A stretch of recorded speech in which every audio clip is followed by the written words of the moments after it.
ఇది ఓ range love story. దీనికి orange అనే టైటిల్ ఎలా వచ్చింది? కథ థీమ్ బట్టి వచ్చిన టైటిల్ అది. ఓకే. ఏమేంటంటే లవ్ బిగినింగ్లో చాలా ఎక్స్ట్రానరీగా ఉంటుంది, వండర్ఫుల్గా ఉంటుంది.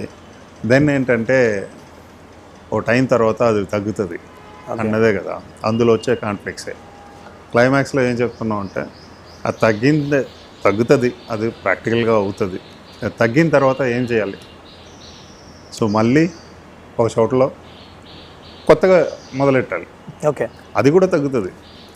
మళ్ళీ ఏంటంటే ఏదో ఒక సిచ్యువేషన్లో మళ్ళీ రైజ్ అవుతుంది, తగ్గుతుంది, రైజ్ అవుతుంది, తగ్గుతుంది అన్న ఈ కాన్సెప్టే ఎండ్ చేసాం. సో దానికి సన్ రైజ్ అండ్ సన్సెట్ అన్నది రెండిట్లో ఉన్న ఒక కలర్ ఆరెంజ్ అలాగే తీసుకున్నా. సో వన్స్ ఒక ఆరెంజ్ సన్ రైజ్ అయిన తర్వాత డే అన్నది మేబీ ఆ బిగినింగ్ ఆఫ్ ద లైఫ్ లాగా, లవ్ లాగా ఉంటే హ్యాపీగా ఉన్నా కూడా